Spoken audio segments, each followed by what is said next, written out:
La pression sur le Haut-Valaisan dans le Super G en décrochant le 7e temps de manche à 1 seconde 28 du leader Romet Baumann l'Autrichien, tandis que Zurbriggen doit se contenter du 21e temps avec un déficit de 1 seconde 15 sur Janka avant le slalom.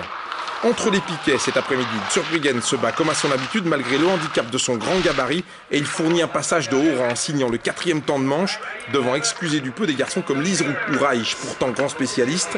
Et avec son chrono de 49,54, il prend même la 2e place provisoire en attendant les favoris et surtout le passage de Carlo Janka.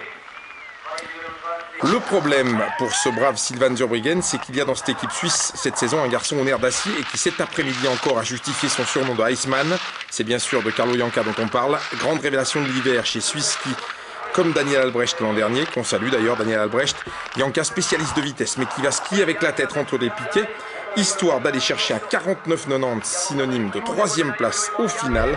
Nouvel exploit qui va mériter dans quelques instants les applaudissements du duo Grange-Hirscher.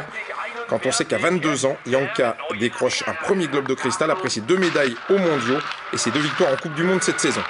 Car pour bien mesurer ce nouveau coup d'éclat, il faut savoir que 2 skieurs ont fait mieux aujourd'hui. Julien Liesroux qui termine 2e et confirme ses 2 médailles d'argent de Val d'Isère. Et puis surtout Romet Baumann, vainqueur du Super G ce matin et qui remporte à 23 ans sa première épreuve de Coupe du Monde.